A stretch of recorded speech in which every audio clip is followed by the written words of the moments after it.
हाय दोस्तों, नमस्ते, प्रणाम। मैं रीना भार्गव, मेरे यूट्यूब चैनल में आप सभी का स्वागत है।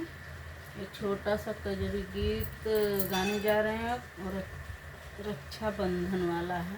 रक्षाबंधन का दर्द भरा गीत है, भाई बहन का है। बहुत बढ़िया गीत हुआ, तो भरपूर आशीर्वाद देना और बहुत अच्छा लगेगा। छोटा सा गीत है, बहुत अच्छा है। आप लोग फुल वॉच में सुनिएगा। दर्द भरा गीत है।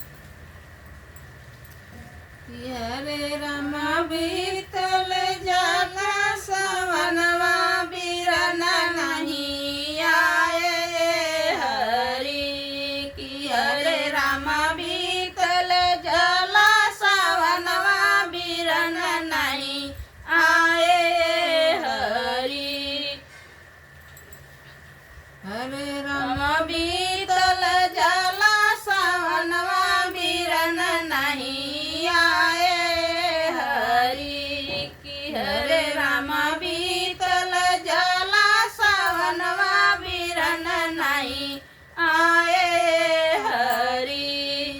सास ननद मोरी ताना मारे बोल बिरह की बोलिया रामा।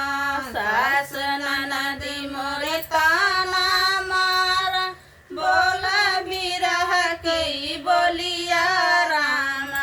हरे रामा लगे करवा में गोलिया बिरना नहीं आए हरि की। हरे रामा लगे कर जवा में गोलिया बिरना नहीं आए हरि की। हरे रामा बीतल जाला सवनवा बिरना नहीं आए हरि की। हरे रामा बीतल जाला सवनवा बिरना नहीं आए हरि। झपटी के चढ़ली ससुर अटरिया देखली चारो ओरिया रामा। झपटी के चढ़ली में ससुर अटरिया देखली चारो ओरिया रामा। हरे रामा देखल कौन ओरिया बिरना नहीं आए हरि की। हरे रामा देखल कौन ओरिया बिरना नहीं आए हरि। सुसुकी सुसुकी हम रोई सजरिया केहू नहीं पूछलिया रामा। सुसुक सुसुक हम रोई सजरिया केहू नहीं पूछलिया रामा कि हरे रामा भय। हरे रामा भइल का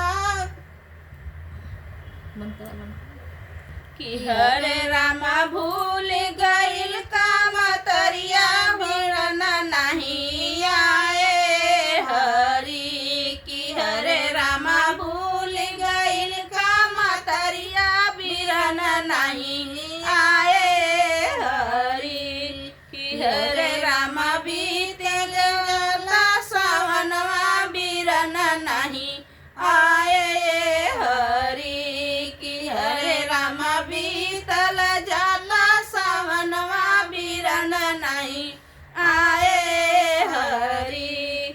दुअर से आई छोटकी ननदिया बोल के बोलिया रामा।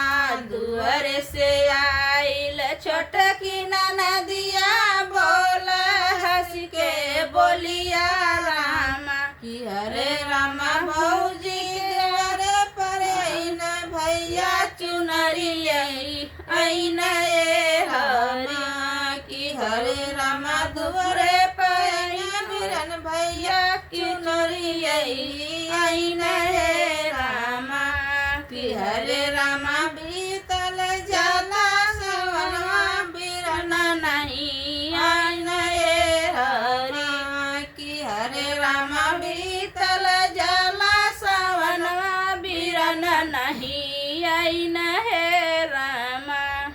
बहुत प्यारा गाना है, आप लोग फुल वॉच में सुनिएगा।